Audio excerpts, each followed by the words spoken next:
My husband called our autistic son a burden and said he wants to give him up for adoption.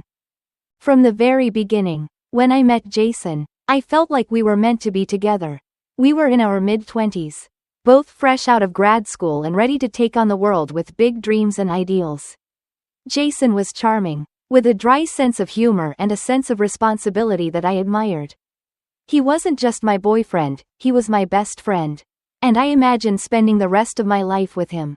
We shared the same values, especially about family. We talked about our future often and dreamed of what our lives would look like together. When we got married 5 years ago, it felt like the beginning of the life we'd always wanted. It was beautiful, simple, and hopeful. We were just a young couple, naive and happy, with our whole lives ahead of us. We were committed to each other, to building a life together that would withstand anything life threw our way. Jason was the kind of man I felt I could rely on. Someone who'd always be there through thick and thin. A couple of years into our marriage, we were thrilled to find out we were expecting. We both wanted children, and I imagined Jason would be an incredible father. He was always patient and seemed genuinely excited to have a family.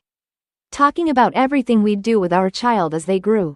When our son, Leo, was born, I felt like life couldn't get any better. He was perfect, beautiful, and full of life. I remember looking at Jason holding him for the first time. The look of awe on his face. And thinking that we had everything we needed. But life doesn't always go as planned. Around the time Leo turned 3, we started noticing that he wasn't hitting the same milestones as other kids his age. While other children were starting to talk in full sentences, Leo's words came haltingly, and he struggled with simple communication. He seemed to retreat into his own world, especially when there were too many sounds or bright lights around. I thought he might just be a quiet child or that maybe he was simply unique in his development. As time went on, it became clear that Leo needed extra support, and we decided to see a specialist. After a series of assessments, he was diagnosed with autism. I remember sitting in that office, holding Jason's hand, feeling a mix of relief and fear. Relief because we finally had an answer, and fear because I didn't know what this would mean for Leo or for us as a family. When the specialist explained what autism meant in Leo's case, how he would need more help with communication and social skills and that certain situations would likely always be difficult for him, I felt like our world shifted. But I was determined to learn, to understand his needs and be the mother he deserved. At first, Jason seemed to take the diagnosis in stride. Much as I did, we agreed to be there for Leo no matter what, to adapt to whatever he needed from us. We started reaching out to other families in similar situations, and consulting specialists to understand how best to help him. I signed us up for parent support groups, and we went to therapy sessions where we learned ways to manage situations that made Leo feel overwhelmed or anxious. It was a lot to handle, but I never once questioned my commitment to Leo or my love for him. In fact, I felt even more connected to him. His world may be different from ours, but he's bright, loving, and imaginative in his own unique way. But things weren't as easy for Jason. Over time, I noticed subtle changes in him. He would come home exhausted, distant, barely able to focus on anything other than his phone or the TV. If Leo was having a hard day, Jason would often withdraw, sometimes retreating to our bedroom, claiming he needed a break. He wasn't the hands-on, patient man I'd married, the one I thought would be by my side through thick and thin. I chalked it up to stress or maybe just the adjustment of being a parent to a child with special needs. Raising a child is hard work, and raising one with additional challenges is even harder. I told myself that he was simply having a tough time and would come around. As Leo grew older, his needs became more complex. Some days he was completely calm and would quietly play with his toys or sit with a coloring book, happy and content. Other days, he would be upset, frustrated by things I couldn't always identify or control. I became familiar with every one of his routines and triggers, adjusting our lives to make him as comfortable as possible. My days revolved around his appointments, his therapy sessions, and his routines. But through it all, I cherished every moment with Leo. Every small victory, every smile or laugh, reminded me of how much I loved being his mother. Jason, on the other hand, became increasingly distant. He stopped joining us for most of Leo's therapy appointments and barely interacted with the parent support group I had introduced him to. He seemed detached, like he was only physically present but emotionally somewhere else.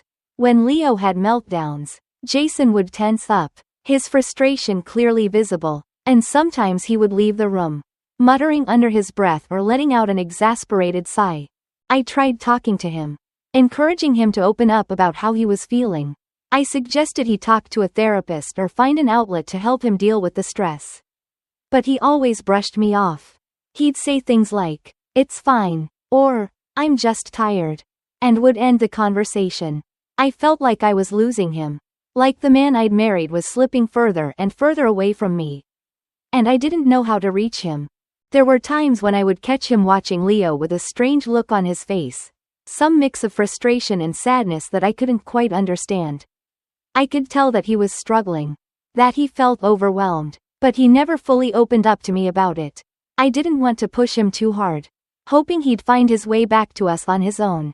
In the meantime, I focused on being the best mother I could be for Leo, pouring my energy into making sure he felt loved, safe, and supported. Looking back, I realized that maybe I should have done more to address Jason's behavior sooner. But I loved him, and I believed that he loved us too. I thought he just needed time to adjust. That eventually, he would accept the challenges and joys of our life together as a family. We had always been a team, and I clung to the hope that we could find our way back to each other. After all, marriage was about standing by each other, through every twist and turn life threw at us. But what happened next was something I never expected. Certainly, here's the next section, detailing the incident where the narrator overhears her husband's distressing comments about their son. This section captures her shock, anger, and heartbreak, setting the stage for the confrontation to come. It was a Saturday afternoon when I first heard the words that would shake my entire world. Jason had a couple of friends over to watch a game, and they were out on the patio, laughing, beers in hand. I was inside, cleaning up toys that Leo had left scattered across the floor, going about my usual weekend routine. Leo was happily occupied in his room, humming quietly to himself as he played with his favorite action figures. Everything felt normal, almost peaceful, but as I moved closer to the sliding glass door that led to the patio, I caught pieces of their conversation, and one sentence stopped me cold. Jason's voice, usually steady and controlled, sounded bitter, almost resentful. "He's just too much to handle sometimes," I heard him say. "I mean, it feels like everything we do revolves around him. And it's exhausting." I froze, my heart pounding in my chest. Was he talking about Leo? My mind raced, trying to make sense of what I'd heard, hoping I'd misunderstood. I knew Jason was struggling, but I'd never imagined he felt this way. One of his friends mumbled something, but Jason's response cut through, loud and clear. "It's like he's a burden." I hate to say it, but sometimes I wonder what our lives would be like if we didn't have to deal with all of this. I felt a sickening twist in my stomach as his words sank in. Jason was calling our son a burden, saying that he wished things were different. That alone was hard enough to hear. But what came next was even worse. "Sometimes I think it would be better for everyone if we just gave him up for adoption," he said, his tone surprisingly casual, as though he were talking about something as simple as trading in a car. "At least then we'd have some freedom back. You know?" The shock of it hit me like a punch to the gut. Jason, my husband, the man I thought I knew, was talking about giving up our son. I felt like I was in a nightmare. Like this couldn't possibly be real. I couldn't believe the words coming out of his mouth. That he would even consider something like that. Leo was our son, our beautiful boy who needed us, who trusted us to protect and love him unconditionally. My hands were shaking, and I could barely breathe. How could he talk about our son like that? Leo was a part of us, a part of our family, and I would never, ever abandon him. He was not a burden, he was a child who needed understanding, patience, and love. Yes, our lives had changed, and yes, it was challenging, but I couldn't imagine life without him. The very thought of giving him up felt like a betrayal of everything I believed in as a mother. I didn't want to hear any more, but I couldn't make myself move. I stood there, frozen, listening as Jason continued, venting to his friends about how much he missed the freedom we had before Leo.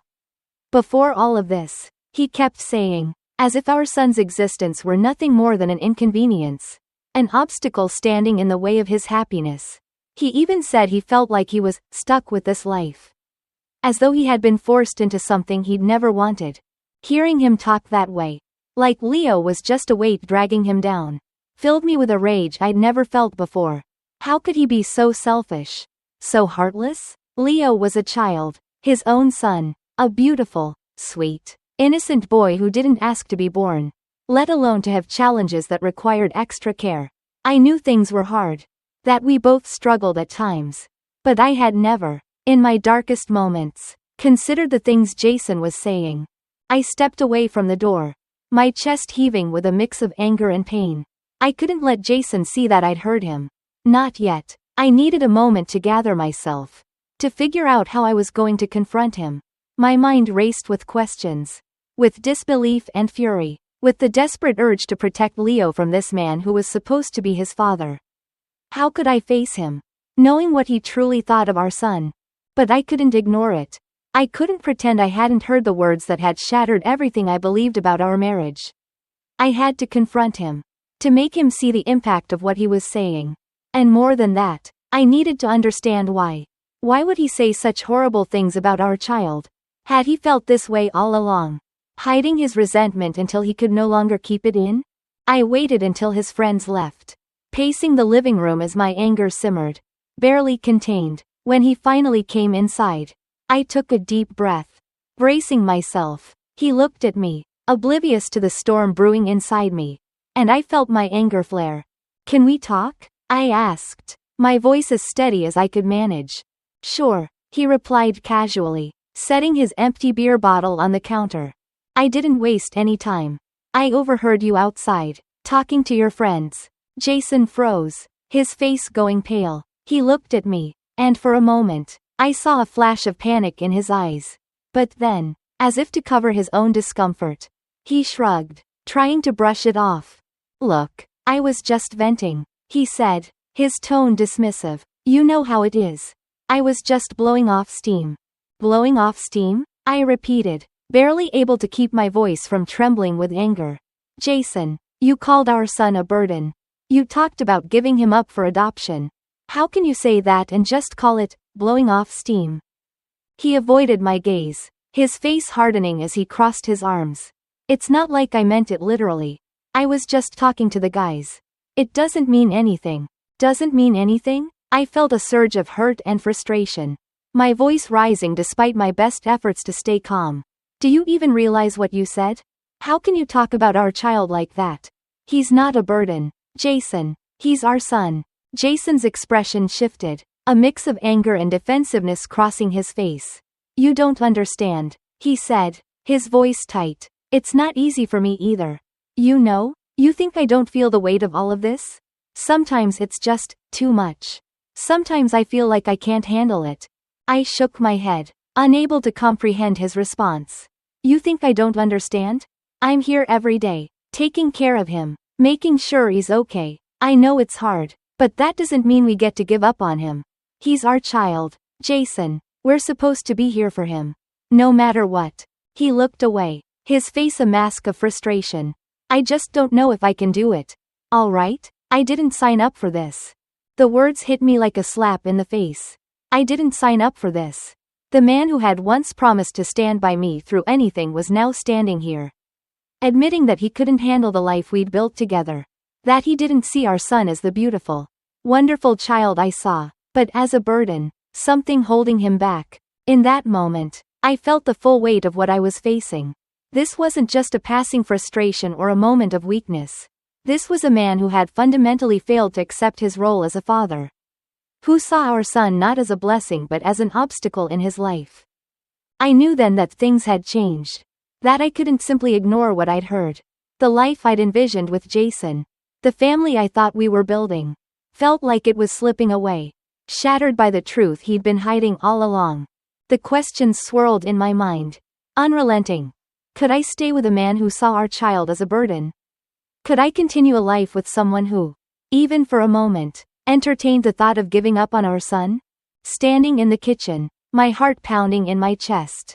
I could barely process the intensity of my emotions. Every word Jason had said replayed in my mind, each one like a fresh wound. I wanted him to understand the gravity of what he'd just admitted.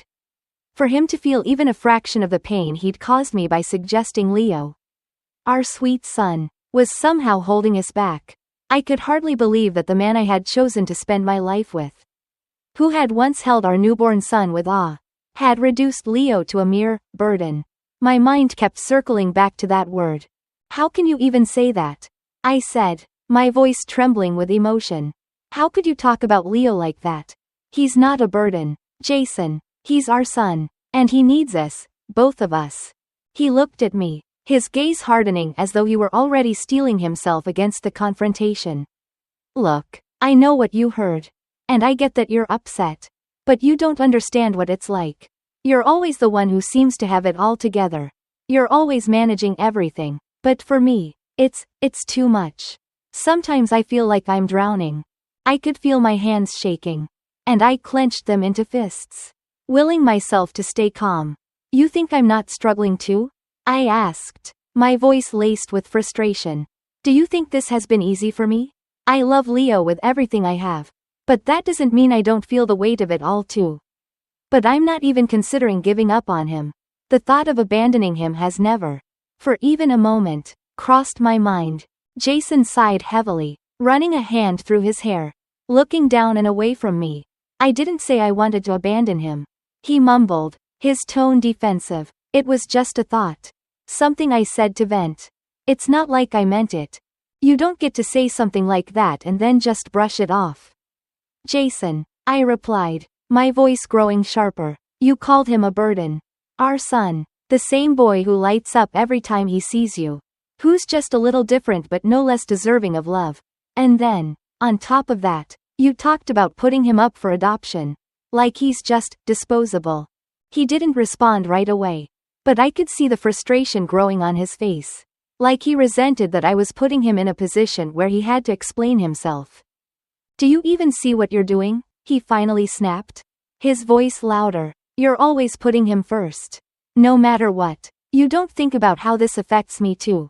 About how I feel. It's always Leo, Leo, Leo, and I'm just supposed to keep up. To ignore how hard it is for me. I felt a mixture of anger and disbelief at his words. My heart racing as I struggled to comprehend how he could feel so resentful toward his own child. Of course I put him first. He's our son, Jason. That's what being a parent means. You put your child's needs ahead of your own. And I thought that's what we were doing together. He let out a bitter laugh. Maybe that's easy for you. But I didn't ask for any of this. I didn't sign up to have a child who would need this much from us. Who would change everything about the life we thought we'd have. The words left me speechless. This wasn't just frustration or fatigue. This was resentment that had taken root in his heart.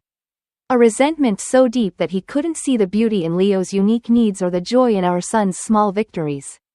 All he saw was the loss of the life he thought he would have. A life that didn't involve constant therapy appointments, meltdowns, or the adjustments we'd made for Leo's comfort and well-being. Do you hear yourself? I asked, my voice barely above a whisper. You're acting like Leo is some kind of obstacle. He's a child, Jason, our child. He deserves our love, not our resentment. Maybe you can be the perfect mother. He shot back, his tone dripping with sarcasm. But I can't. I can't just turn off how I feel. I miss what our life used to be like before all of this. Our life before all of this. The phrase rang in my ears. A stark reminder of the disconnect between us. I couldn't deny that our lives had changed since Leo's diagnosis. There were sacrifices, adjustments, and plenty of challenges. But I'd accepted them. I'd embraced our reality because that's what you do for the people you love. But Jason seemed incapable of seeing that. Jason, I said slowly, trying to keep my voice steady despite the turmoil inside me. Life isn't perfect. Things happen that we can't control. And sometimes, we have to make sacrifices. But that's what we signed up for when we decided to have a child. You can't just wish things away because they didn't turn out the way you expected. He looked at me with a mixture of frustration and defensiveness. I'm not saying I want to abandon him, he said, as if he were trying to convince himself as much as he was trying to convince me. I don't know if I can keep doing this. It feels like everything revolves around him. Like I'm losing myself in all of it. Losing himself. The words struck a nerve. And I felt a wave of anger surge through me. I had given up just as much as he had. My career had taken a backseat. My social life had practically disappeared. Everything I did was for our family. And specifically, for Leo. But I didn't see it as a loss. I saw it as a choice. One that I'd gladly made. So, what? I asked, unable to keep the bitterness out of my voice. You think I'm not losing myself too? You think this is all easy for me? I have made sacrifices, Jason, but I made them willingly because I love our son. And I would do anything for him. You, on the other hand, seem more interested in clinging to some fantasy of what our life could have been instead of accepting the life we actually have. He let out a harsh laugh, crossing his arms over his chest. Oh, so I'm the bad guy now. Just because I'm honest about how I feel. Just because I'm not pretending that everything is okay? No, you're the bad guy because you're not even trying to be a father to Leo. I replied, my voice filled with emotion. You're giving up on him before he even has a chance. You're acting like he's some kind of punishment. Like he's just a problem you don't want to deal with. But he's a little boy. Jason, our little boy. He didn't ask for this either. He didn't choose to be different. And he doesn't deserve to be treated like he's ruining your life. For a moment, there was silence between us. The weight of our words hanging heavy in the air. Jason looked away, his jaw clenched, his face a mask of barely restrained frustration. I could see that he was struggling. That he was fighting against feelings he couldn't fully control. But that didn't excuse his words. Or the resentment he'd expressed toward our son. I don't know what you want me to say. He muttered finally. I'm just trying to be honest. I don't want to feel this way. But I do. I took a deep breath. My heart aching as I looked at the man I'd once loved so deeply. The man who now felt like a stranger. I want you to understand that Leo needs us. Both of us. And if you can't be there for him, then I will. But I won't stand by while you treat him like he's something you regret. Jason looked at me. A mixture of guilt and frustration flashing across his face. I don't regret him, he said quietly. I don't know how to be the father he needs. I could feel the tears prickling at the corners of my eyes. But I held them back, unwilling to let him see how much his words hurt me. Then learn, I replied, my voice steady, because that's what he needs from you. He needs a father who's willing to try. Even when it's hard, he needs a father who loves him unconditionally. Jason didn't respond, his silence filling the room like a heavy weight. I knew then that I couldn't rely on him. That he wasn't ready to be the father Leo needed. And as much as it hurt to admit it, I knew I couldn't stay in a marriage where my husband saw our son as a burden. Leo deserved better, and so did I. Without another word, I turned and left the room. My heart breaking with every step. I didn't know what the future held. But I knew one thing for certain. I would always be there for Leo. No matter what, I would give him the love and support he deserved. Even if that meant doing it alone. In that moment, I made a promise to myself and to Leo, a promise to protect him. To be his advocate, and to never let anyone make him feel like he was anything less than extraordinary. After our argument, the house felt like a minefield of unspoken tension, and I couldn't escape the crushing weight of disappointment that had settled over me. Jason's words lingered in my mind, replaying every time I tried to forget them. I'd hoped he would realize how wrong he was. That he would come to his senses and apologize. Or at least show some willingness to work through things. But the days passed in a strained silence. And Jason retreated further into himself, leaving me to face the reality of our situation alone. Each morning, I got up and went through the motions. Caring for Leo, making breakfast, tidying the house, doing everything I always did. But inside, I felt numb. As if the part of me that had believed in our marriage was slowly unraveling. I kept thinking back to the promises we'd made to each other. The dreams we'd shared. I'd trusted Jason to be there. To be a partner in every sense of the word.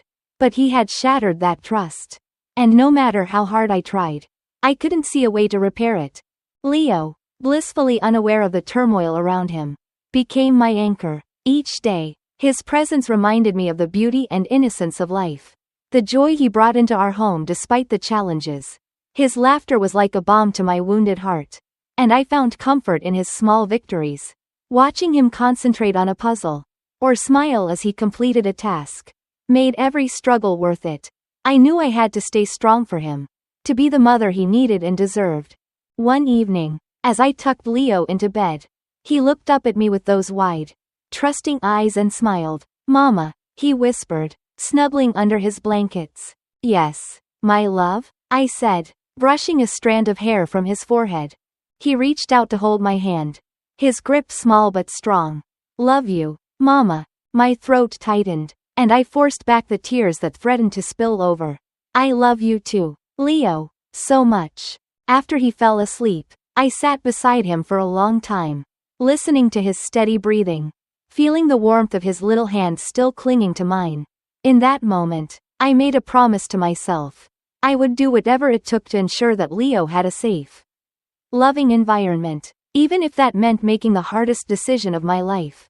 He was my priority, his happiness, his well-being, his future. I would protect him from anything, even if that meant protecting him from his own father's indifference. That night, I couldn't sleep. I lay awake, staring at the ceiling, my mind racing with questions and doubts. What kind of life would Leo have if Jason continued to see him as a burden? How could I trust Jason to be there for him, to nurture him, to guide him, if he was already fantasizing about giving him up? I felt trapped, torn between the desire to keep our family together and the undeniable truth that staying might do more harm than good. A few days later, I reached out to a therapist. I knew I needed someone to talk to, someone who could help me make sense of the conflicting emotions that had taken over my life. In our first session, I poured out everything: the shock, the betrayal, the guilt, and the anger. It felt like an emotional exorcism. And by the end of it, I was exhausted, but a little bit lighter. "Have you considered what your priorities are? For yourself and for Leo?" the therapist asked gently, her voice steady and reassuring. I nodded slowly, wiping away a stray tear. "Yes," I whispered. "Leo is my priority. He's everything to me. I don't know how to reconcile that with what Jason has done."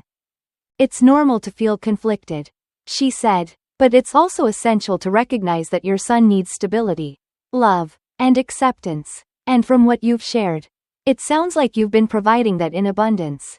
But it's equally important that he grows up in an environment where both parents are fully committed to him." Her words resonated with me, echoing thoughts I hadn't dared to say out loud. I knew that I was the one providing that stability, but I wanted Leo to have both parents. Yet, if Jason continued down this path, how could I ensure that Leo would never feel the sting of his father's resentment? How could I protect him from being made to feel like a burden in his own home? In the days that followed, I felt a growing resolve. I couldn't control Jason's feelings or force him to see Leo the way I did. But I could make choices for myself and for Leo. Choices that would allow us to build a life filled with love and acceptance. I still loved Jason, or at least the man I thought he was. But that love couldn't overshadow the responsibility I had to our son. One evening, after I'd put Leo to bed, I sat down with Jason at the kitchen table. He looked up from his phone, seeming slightly surprised. It was rare for us to sit down together like this anymore. We'd been living like strangers, exchanging only the bare minimum of words. "We need to talk," I said, keeping my voice steady. He sighed, setting his phone down. "About what?" "About us," I replied, meeting his gaze. "About Leo. About our future." His expression hardened, a flash of defensiveness crossing his face. "I already told you how I feel," he said. "I don't know what else there is to say." "There's plenty to say," I replied firmly, "because this isn't just about you, Jason. This is about Leo, about what he needs, about the kind of life we're giving him. And I can't pretend like everything's fine when you're sitting here saying he's a burden and that you don't want this life." He looked away, his jaw clenched, refusing to meet my eyes. "I never said I didn't want him," he muttered. I don't know how to deal with all of this. It's like our whole lives revolve around him. And it's exhausting." I took a deep breath, struggling to keep my emotions in check. Parenting is exhausting, Jason, especially when you have a child with additional needs. But that doesn't mean we get to give up. It doesn't mean we get to resent him. He didn't choose this, but we did. We chose to bring him into this world. And he deserves better than a father who sees him as an inconvenience. Easy for you to say. He shot back. You're always so perfect. Always putting him first. But what about us? What about our lives? I feel like I've lost everything because of this. I stared at him, stunned by his words. Because of this? You mean because of Leo? He didn't answer, his silence saying more than words ever could. The realization hit me like a cold slap to the face. He wasn't just struggling, he was unwilling to change. He didn't want to find a way to make it work, he wanted an escape. A way out from a life he saw as a prison. I can't live like this. Jason, I said quietly, my voice trembling. I can't live with someone who sees our son as a burden. And I won't let Leo grow up in a home where he's made to feel like he's unwanted. Jason's eyes flickered, a flash of something like regret crossing his face. What are you saying? He asked. His voice barely a whisper. I'm saying that if you can't accept Leo, if you can't find it in yourself to love him unconditionally, then maybe it's best if we go our separate ways. His expression hardened, and he shook his head. So, you're just going to take him and leave? If it means giving him the life he deserves. Then yes, I replied, my voice filled with conviction. I will do whatever it takes to protect him. Even if it means walking away from this marriage. The words hung heavy in the air. And for a moment, neither of us spoke. I could see the shock in his eyes. The realization that I was serious. That this wasn't just a fight we'd resolve and move past. This was a turning point. And we both knew it. Finally, he spoke, his voice tinged with bitterness. Fine, if that's what you want. Go ahead, take him, but don't expect me to be there. Don't expect me to be the father you want me to be. I felt a pang of sorrow. A part of me mourning the end of the life I'd envisioned with him. But in that moment, I knew I was making the right choice. I couldn't force Jason to be the father Leo needed. And I couldn't stay in a marriage where my son's worth was questioned. Leo deserved a home filled with love. A place where he was cherished and celebrated. Not seen as a burden. As I left the table and went to my room, I felt a strange sense of peace settle over me. I knew the road ahead would be challenging. That I'd face moments of doubt and loneliness. But I also knew that I was making the right choice for Leo. For myself. And for the future we both deserved. That night, I lay in bed, feeling the weight of my decision but also a newfound strength. I had always known that being a mother meant putting Leo's needs above everything else. Now, I was ready to follow through on that promise. To build a life where he would be loved unconditionally. Even if it meant doing it alone. In the years that followed, life took on a new rhythm. One that I hadn't anticipated but quickly embraced. Leo and I moved to a small house not too far from where we had lived with Jason. In a neighborhood with a good school system and nearby support resources. Our new life had its challenges. But I found strength and purpose in the love I had for my son and in the resilience we shared as a team. Leo grew into a bright, curious child, his unique way of seeing the world reminding me of the beauty in difference. He continued with therapy, and his progress, though sometimes slow, was undeniable. With every milestone, his first time asking for something with words. His first laugh in response to a joke. His first steps into a classroom on his own. I felt an indescribable pride. A confirmation that all the sacrifices and choices I'd made were worth it. The joy of seeing him blossom in a world that, at first, seemed so unkindly indifferent to him was something I could barely put into words. Jason had drifted out of our lives as time went on. He reached out a few times in the months following our separation. But it became clear that his heart wasn't in it. And I wasn't about to force a connection between him and Leo. The father figure Leo needed wasn't one who saw him as an inconvenience, but someone who embraced him fully.